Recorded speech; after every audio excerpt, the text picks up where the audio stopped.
तो इस प्रश्न में क्या पूछ रहे हैं, यूएस ओपन में पुरुष एकल का खिताब किसने जीता 2023 में। 4 ग्रैंड स्लैम होते हैं ना साल में, तो ये आखिरी वाला है, चौथे नंबर का यूएस ओपन जो सितंबर में हुआ था। तो इसमें मेन सिंगल टाइटल जीता था नोवाक जोकोविच ने। ये किस देश के टेनिस प्लेयर है, सर्बिया के ये टेनिस प्लेयर है। इन्होंने हराया किसे था, डेनियल मेदवेदेव को, जो कि रशिया के टेनिस प्लेयर हैं। और इसी मैच के साथ हमने देखा था कि ये अभी तक टोटल 24 ग्रैंड स्लैम जीत चुके हैं, जो सबसे ज्यादा हैं। और यहाँ पे हमने देखा था यूएस ओपन में मेंस डबल का खिताब किसने जीता था, राजीव राम और इनके एक साथी थे ब्रिटेन के जॉय सेलिसबरी। और इन्होंने किसे हराया था, भारत के रोहन बोपन्ना और उनके जो साथी हैं मैथ्यू एब्डेन को। और अब अगर डेली आप करंट अफेयर्स का लेक्चर पढ़ते होंगे तो 2024 में आपने पढ़ा था ऑस्ट्रेलियन ओपन में इसी जोड़ी ने, जो यहाँ पे हार गई थी ना मेंस डबल में, रोहन बोपन्ना और मैथ्यू एब्डेन वाली जोड़ी ने, ये यहाँ पे मेंस डबल्स में विजेता रही थी, आप सबको पता है। तो इसी बात पे आप एक प्रश्न का उत्तर देना, अभी ऑस्ट्रेलियन ओपन में मेंस सिंगल टाइटल और वुमेन्स सिंगल टाइटल किसने जीता। मेंस डबल का तो मैंने आपको बता दिया। अगला प्रश्न देखते हैं। फिर आपसे पूछ रहे भाई राष्ट्रीय वन शहीद दिवस कब मनाया, 11 सितंबर को, नेशनल फॉरेस्ट मार्टियर्स डे। वैसे शहीद दिवस तो आपको याद होगा, महात्मा गांधी जी की याद में हम मनाते हैं 30 जनवरी को, और एक और शहीद दिवस मनाते हैं हम 23 मार्च को, अमर शहीदों के बलिदान की याद में। और वन से याद आएगा, एक विश्व वन दिवस भी होता है, वो 21 मार्च को मनाते हैं। अगला प्रश्न देखते हैं। फिर आपसे पूछ रहे हैं अभी नेस्कॉम के उपाध्यक्ष कौन बने, सिंधु गंगाधरन। नेस्कॉम मतलब national association of software and services company, और स्थापना होती 1988 में, नोएडा यूपी में मुख्यालय है। और आपको याद होगा अभी कुछ समय पहले इसके अध्यक्ष भी बने थे, उनका नाम राजेश नाम्बियार है। तो उपाध्यक्ष से ज्यादा इंपॉर्टेंट अध्यक्ष का नाम होता है, राजेश नाम्बियार का नाम जरूर याद रखना आप। बाकी राकेश पाल अभी भारतीय तटरक्षक बल के डायरेक्टर जनरल बने थे 25वें नंबर के। जनार्दन प्रसाद जियोलॉजिकल सर्वे ऑफ इंडिया के डायरेक्टर जनरल बने, तो ये नाम याद रखना। फिर आपसे पूछ रहे किलाउआ ज्वालामुखी में विस्फोट हुआ, ये कहां पर है, ये हवाई द्वीप में आपको मिलेगा। अमेरिका का जो हवाई द्वीप है वो अमेरिका का 50वां राज्य है, और यहीं पे ये किलाउआ ज्वालामुखी आपको मिलेगा जहां पे विस्फोट देखने को मिला। अच्छा, हवाई द्वीप में एक मोनालोआ ज्वालामुखी भी आपको मिलेगा, कई बार एग्जाम में पूछा जाता है। ये हवाई द्वीप प्रशांत महासागर में स्थित है। अगला प्रश्न है दक्षिण दक्षिण सहयोग के लिए संयुक्त राष्ट्र दिवस कब मनाया गया, तो आंसर होगा 12 सितंबर को। तो संयुक्त राष्ट्र हर साल 12 सितंबर को दक्षिण दक्षिण सहयोग के लिए अंतरराष्ट्रीय दिवस, international day for south south cooperation के रूप में मनाता है, यह आप ध्यान में रखना। फिर आपसे पूछ रहे हैं भारत के सुप्रीम कोर्ट ने न्यायिक सहयोग के लिए किसके साथ समझौता ज्ञापन पर हस्ताक्षर किए, सिंगापुर। तो भारत की सुप्रीम कोर्ट और सिंगापुर के सुप्रीम कोर्ट के बीच में एक एमओयू साइन हुआ। एमओयू मतलब होता है मेमोरेंडम ऑफ अंडरस्टैंडिंग। समझौता हुआ ये किसके लिए, न्यायिक सहयोग के लिए। और आप जानते हैं भारत की सुप्रीम कोर्ट के चीफ जस्टिस, हमारे चीफ जस्टिस ऑफ इंडिया कौन है वर्तमान में, डीवाई चंद्रचूड़ हैं, 50वें नंबर के हैं। वहीं सिंगापुर की सुप्रीम कोर्ट में अगर चीफ जस्टिस की बात करें तो वो सुंदरेश मेनन है। हमारे सुप्रीम कोर्ट के बारे में हमारे संविधान के किस अनुच्छेद में वर्णन है, तो 124 से लेके 147 भाग 5 में। और हमारे पहले चीफ जस्टिस ऑफ इंडिया कौन थे, हीरालाल जे कानिया। फिर आपसे पूछ रहे हैं अभी हाल ही में फूड एग्रीकल्चर ऑर्गेनाइजेशन ने किसानों के अधिकारों पर पहली वैश्विक संगोष्ठी का आयोजन ये कहां पे किया, भारत में। और भारत में भी कहां पे, नई दिल्ली में, जिसका शुभारंभ किया था हमारी प्रेसिडेंट द्रौपदी मुर्मू जी ने। फूड एग्रीकल्चर ऑर्गेनाइजेशन की बात करें, स्थापना होती है 16 अक्टूबर 1945 में, और इसीलिए 16 अक्टूबर को आप वर्ल्ड फूड डे मनाते हो। वैसे इसका हेडक्वार्टर रोम इटली में है, इसके हेड हैं क्यू डोंग। फिर आपसे पूछ रहे अभी हाल ही में किस नगर निगम ने आम लोगों के लिए कैश फॉर वेस्ट योजना शुरू की, तो आंसर होगा पटना नगर निगम। तो इसे आप वेस्ट टू वेल्थ योजना भी कह सकते हो, जिसे शुरू किया अभी पटना नगर निगम ने। मतलब इसमें आप रद्दी या सूखा कचरा लेकर के जाओ, उसके बदले आपको पैसे दिए जाएंगे। और इस सेंटर की खास बात क्या है, ये पूरी तरह से महिलाओं के द्वारा संचालित है, और इसीलिए इसे पिंक MRF नाम दिया गया। अच्छा, अगर मैं आपसे पूछूं कि CBDC मतलब सेंट्रल बैंक डिजिटल करेंसी यानी कि ई-रुपया, इसका इस्तेमाल करने वाला पहला नगर निगम कौन सा बना था, तो भी आंसर होगा पटना नगर निगम। और अगर पूछे ग्रीन बॉन्ड जारी करने वाला पहला नगर निकाय, ये गाजियाबाद था, दूसरा इंदौर बना था। और EPR यानी कि एक्सटेंडेड प्रोडक्टिव रेस्पॉन्सिबिलिटी क्रेडिट पाने वाला पहला नगरीय निकाय ये इंदौर नगर निगम बना था, ये भी ध्यान में रखना। फिर आपसे पूछ रहे डॉली भेड़ क्लोन के निर्माता का निधन हो गया, नाम बताओ। इयॉन विल्मुट उनका नाम था। आपने पढ़ा ही होगा एक क्लोन के बारे में। जो पहला स्तनपाई जानवर था, एक भेड़ थी वो, उसका नाम डॉली था। तो उसको बनाने में मदद करने वाले एक ब्रिटिश वैज्ञानिक थे ये इयॉन विल्मुट, और इनका भी निधन हुआ है। इन्होंने इस क्लोन को, इस डॉली भेड़ को कब बनाया था? 1996 में, जो कि वयस्क कोशिका यानी कि सेल से क्लोन किया गया पहला स्तनपाई प्राणी था। अच्छा, अगर मैं आपसे पूछूं कि national dairy research institute Karnal के वैज्ञानिकों ने देश में पहली बार एक बछिया का क्लोन तैयार किया था। गिर नस्ल की वो बछिया थी, उसका नाम क्या था? गंगा उसका नाम था। अच्छा, गंगा एक ऑपरेशन भी हमने चलाया था, ऑपरेशन गंगा।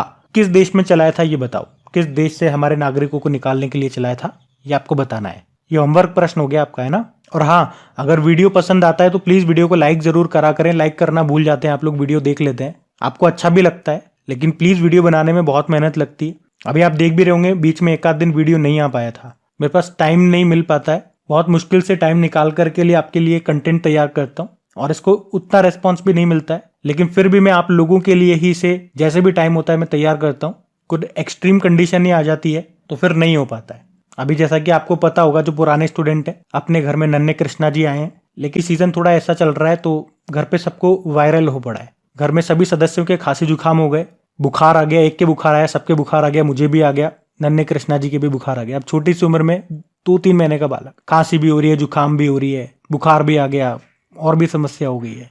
ऊपर से खुद भी बीमार है, फैमिली के और मेंबर भी खराब हो रही है, तो क्या हालत हो जाती है, कहाँ से टाइम निकालेंगे आप बताओ। लेकिन फिर भी मैं कोशिश करता हूँ, तो प्लीज वीडियो को लाइक करके दोस्तों के साथ में शेयर जरूर करा करो। अभी अगला प्रश्न देखते हैं। अगला प्रश्न क्या है कि वैश्विक शोध फर्म है स्टैटिस्टा, इसके अनुसार भारत फिनटेक यूनिकॉर्न की संख्या में कौन से स्थान पर है? तो तीसरे स्थान पर है। याद रखना, ग्लोबल रिसर्च फर्म है स्टैटिस्टा, इसी ने ये इंडेक्स जारी किया है जिसमें बताया कि फिनटेक यूनिकॉर्न के मामले में कौन सबसे आगे है। तो भारत तो 17 फिनटेक यूनिकॉर्न के साथ इस रैंकिंग में तीसरे स्थान पर आता है, और अमेरिका 134 फिनटेक यूनिकॉर्न के साथ पहले स्थान पर है, तो यूके दूसरे स्थान पर है। फिनटेक मतलब फाइनेंशियल टेक्नोलॉजी। इसमें आपको बता दूं, जो चाइना है वो चौथे स्थान पर है 8 फिनटेक यूनिकॉर्न के साथ। यूनिकॉर्न मतलब तो आप समझते हो, एक ऐसी कंपनी जिसका वैल्यूएशन $1 बिलियन या उससे ज्यादा होता है, तो उसको आप यूनिकॉर्न कहते हो। तो हम यहाँ पे एक ऐसी कंपनीज की बात कर रहे हैं, ऐसे स्टार्टअप्स की बात कर रहे हैं जो फाइनेंशियल टेक्नोलॉजी की फील्ड में काम करती है, और वो यूनिकॉर्न कंपनी हो चुकी है। तो इस तरह की भारत में 17 हैं, और इन 17 फिनटेक कंपनीज, फिनटेक यूनिकॉर्न के साथ इस लिस्ट में हम तीसरे स्थान पे आते हैं। जैसे अगर आप देखोगे ना, ग्लोबल यूनिकॉर्न जो इंडेक्स आया था 2023 में आया था, उसमें भी भारत तीसरे स्थान पर है। उसमें देखा जाता है जितने भी स्टार्टअप्स हैं, मतलब जितने भी यूनिकॉर्न स्टार्टअप्स हैं, वो सबसे ज्यादा कहां पर है? तो सबसे ज्यादा अमेरिका में, फिर चाइना में, और फिर भारत में है। दोनों में अंतर समझ में आ गया ना। वहां पे हम केवल फिनटेक यूनिकॉर्न्स की बात कर रहे हैं, यहाँ पे हम जितने भी तरह के यूनिकॉर्न्स हो सकते हैं उनकी बात कर रहे हैं। अगला प्रश्न देखो, अभी प्रधानमंत्री नरेंद्र मोदी ने कहां पर 7वें इंडिया ग्लोबल कांग्रेस का उद्घाटन किया था? तो आंसर होगा नई दिल्ली में, जिसकी थीम थी ग्लोबल डिजिटल इनोवेशन। इतना ही ध्यान रखना है इसमें।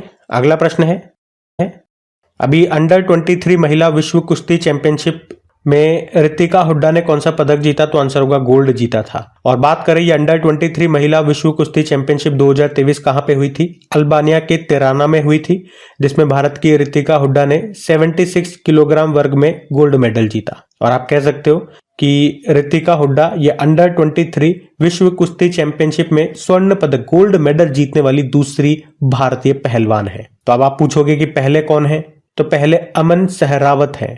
अब देखना, प्रश्न एग्जामिनर यहीं से ट्रिकी बना देता है, थोड़ा सा घुमा देता है। हमने कहा कि अंडर 23 विश्व कुश्ती चैंपियनशिप में गोल्ड जीतने वाली ये दूसरी भारतीय पहलवान है। एग्जामिनर इसको घुमा देगा कि इस चैंपियनशिप में गोल्ड मेडल जीतने वाली पहली भारतीय महिला पहलवान कौन बनी है? तो फिर आंसर हो जाएगा यही ऋतिका हुड्डा, क्योंकि महिला के रेफरेंस में पूछ रहा है, तो पहली तो महिला तो यही है। और वैसे भारतीय बनेंगे तो फिर ये दूसरी होती है, क्योंकि पहले जो अमन सहरावत है वो तो पुरुष थे ना। तो आप व्यक्ति वाइज काउंट करोगे तो ये ऋतिका दूसरी भारतीय बनती है, और महिलाओं में बात करोगे महिला भारतीय तो पहली होंगी। अच्छा, ये हुड्डा नाम से एक खिलाड़ी आपको और याद दिलाऊंगा मैं, ताकि आप कंफ्यूज न हो। उन्नति हुड्डा, ये ऋतिका हुड्डा है, वो उन्नति हुड्डा है। तो अगर कभी एग्जाम में आ जाए ना कि इनका संबंध किससे है, तो हुड्डा हुड्डा में अब रणदीप हुड्डा याद नहीं आ जाए आपको। रणदीप हुड्डा वैसे एक्टर है, किसी को नहीं पता हो तो बता दूं। तो उन्नति हुड्डा याद रखना, इनका संबंध बैडमिंटन से है, और ऋतिका हुड्डा ये पहलवान है। अगला प्रश्न क्या कह रहा है, देखो, प्रधानमंत्री नरेंद्र मोदी ने किस राज्य में नमो शेतकरी महासम्मान निधि योजना को लॉन्च किया? तो आंसर होगा महाराष्ट्र। तो ये जो योजना है ना, केंद्र सरकार में, आपको याद होगा किसान सम्मान निधि योजना चलती है, जिसमें हर साल किसानों को 2,000 करके, मतलब 3 किस्तों में 2,000 रुपए की 3 किस्तों में 6,000 रुपए दिए जाते। तो उसी तरह की यहाँ पे ये योजना चलाई है। सेम उसी तरह से महाराष्ट्र के किसानों को, जो महाराष्ट्र सरकार है, वो 3 किस्तों में 2,000 रुपए देगी, तो टोटल 6,000 रुपए। तो ऐसा देख लो, जो महाराष्ट्र का किसान है उसको केंद्र से भी मिल रहे हैं 6,000 और राज्य से ही मिल रहे हैं 6,000, तो इसको तो 12,000 मिल रहे हैं। मौजा ही मौजा हो गया। अब एक प्रश्न मैं आपसे पूछता हूं, ये जो प्रधानमंत्री किसान योजना की मैंने अभी आपसे बात की, इसकी शुरुआत कब हुई थी, ये आपको बताना है। अगला प्रश्न हम देखेंगे। फिर आपसे पूछ रहे भाई राष्ट्रीय हिंदी दिवस कब मनाया गया? तो आंसर होगा 14 सितंबर को। तो भारत में नेशनल हिंदी डे हम 14 सितंबर को ही मनाते हैं। और क्यों मनाते हैं 14 सितंबर को? क्योंकि 14 सितंबर 1949 को ही हिंदी की देवनागरी लिपि को अपनी आधिकारिक भाषा के रूप में अपनाया गया था हमारे संविधान में। किस अनुच्छेद के तहत? 343। पहली बार ये दिन 14 सितंबर 1953 को मनाया। और एक विश्व हिंदी दिवस होता है, वो हम 10 जनवरी को मनाते हैं। वो क्यों मनाते हैं 10 जनवरी को? क्योंकि 10 जनवरी 1975 को पहला हिंदी सम्मेलन हुआ था। कहां पे हुआ था? ये भी याद रखना, नागपुर में। क्या हिंदी हमारी शास्त्रीय भाषा है क्या? नहीं। हमारी 6 शास्त्रीय भाषाएं कौन कौन सी हैं? उसमें सबसे पहले याद रखना तमिल है, 2004 में दर्जा मिला था। और फिर तेलुगु हो गई, कन्नड़ हो गई, मलयालम, संस्कृत, और नवीनतम थी उड़िया। लेकिन अभी आपको बताए 3 और जोड़ दी गई है, जिसमें चलो मैं नहीं बताऊंगा, आप ही बताओ वो 3 कौन कौन सी जोड़ी गई है। और वैसे एक और प्रश्न मैं आपको यहाँ पे बता दूं, अभी सितंबर 2023 में ही तीसरा अखिल भारतीय राजभाषा सम्मेलन ये महाराष्ट्र के पुणे में हुआ, ये भी ध्यान में रखना। और विश्व हिंदी सचिवालय कहां पर है? मॉरिशस में है। अगला प्रश्न है, भगवान की आत्मकथा नामक पुस्तक किसने लिखी है? लेना कुमार ने। तो फिल्म फेयर पुरस्कार विजेता है लेना कुमार, और इन्होंने आत्मबोध पर अपनी पहली पुस्तक जारी की है, जिसका नाम है द ऑटोबायोग्राफी ऑफ गॉड। फिर आपसे पूछ रहे हैं अभी किस राज्य के राज्यपाल ने सरपंच संवाद मोबाइल एप्लीकेशन को लॉन्च किया? तो आंसर होगा असम ने। असम के गवर्नर है गुलाब चंद कटारिया, उन्होंने ही गुवाहाटी में इसको लॉन्च किया है। फिर आपसे पूछ रहे हैं अभी 2023 में किस किले पर नौसेना दिवस का आयोजन किया गया? सिंधु दुर्ग किले में। नौसेना दिवस आपको पता है हम कब मनाते हैं? नेवी डे 4 दिसंबर को। क्यों मनाते हैं? तो पाकिस्तान के खिलाफ 1971 के युद्ध के दौरान कराची बंदरगाह पर भारतीय नौसेना के हमले की याद में इस दिन को मनाते हैं। और 2023 में हमने इसका आयोजन कहां पे किया? महाराष्ट्र के सिंधु दुर्ग किले में। नेवल चीफ आपको पता है कौन है? आर हरि कुमार है। वैसे एयर चीफ मार्शल कौन है? वो भी याद रखो, विवेक राम चौधरी है। और एयर फोर्स डे 8 अक्टूबर को मनाते हैं। आर्मी चीफ याद रखना मनोज पांडे है। और आर्मी डे 15 जनवरी को मनाया जाता है। और दूसरे नंबर के हमारे CDS chief of defence staff कौन है? अनिल चौहान है। अच्छा, अभी आप बताओ हमारे उप सेना प्रमुख कौन बने थे? ये भी अच्छा प्रश्न होगा, किस किस को पता है देखते हैं। अगला प्रश्न है, आयुष्मान भव अभियान को किसने शुरू किया? द्रौपदी मुर्मू जी ने। क्या है ये एक हेल्थ इनिशिएटिव है जिसका उद्देश्य है देश के हर गांव और कस्बे तक स्वास्थ्य सेवाओं को पहुंचाना। तो इस अभियान में हुआ क्या? देश भर में हेल्थ और वेलनेस सेंटर पर आयुष्मान मेला आयोजित किया गया, जिसमें गरीब और मध्यम वर्गीय लोगों की स्वास्थ्य की जांच की गई। प्रेसिडेंट हैं जो ये हमारी द्रौपदी मुर्मू जी, आपको पता है 2023 में सूरीनाम का सर्वोच्च सम्मान इनको मिला था, जिसको कहते हैं grand order of yellow star. और इनके ऊपर एक बुक भी आई थी जिसका नाम है Droupadi Murmu from tribal hinterland to Raisina Hills. इसको लिखा था कस्तूरी रे ने। और इन्होंने असम के काजीरंगा नेशनल पार्क में गज उत्सव का आयोजन किया था। 7वें अंतर्राष्ट्रीय धम्म सम्मेलन का भी उद्घाटन किया था मध्य प्रदेश भोपाल में। फिर अगला प्रश्न देखो कि पंजाब का पहला स्कूल ऑफ एमिनेंस ये कहां पे खोला गया? तो आंसर होगा अमृतसर में। ये स्कूल ऑफ एमिनेंस क्या है?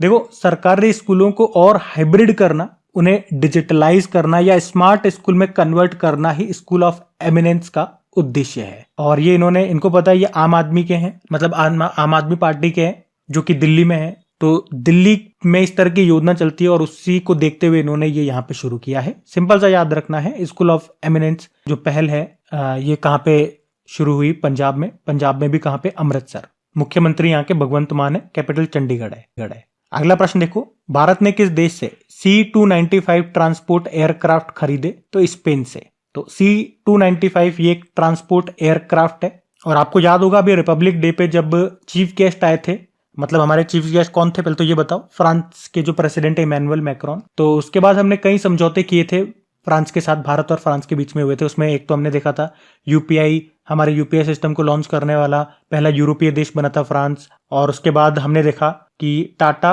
और फ्रांस की जो एयरबस कंपनी उनके बीच में एक समझौता हुआ कि ये भारत में भी कहाँ पे, गुजरात में ये C-295 ट्रांसपोर्ट एयरक्राफ्ट बनाएंगे।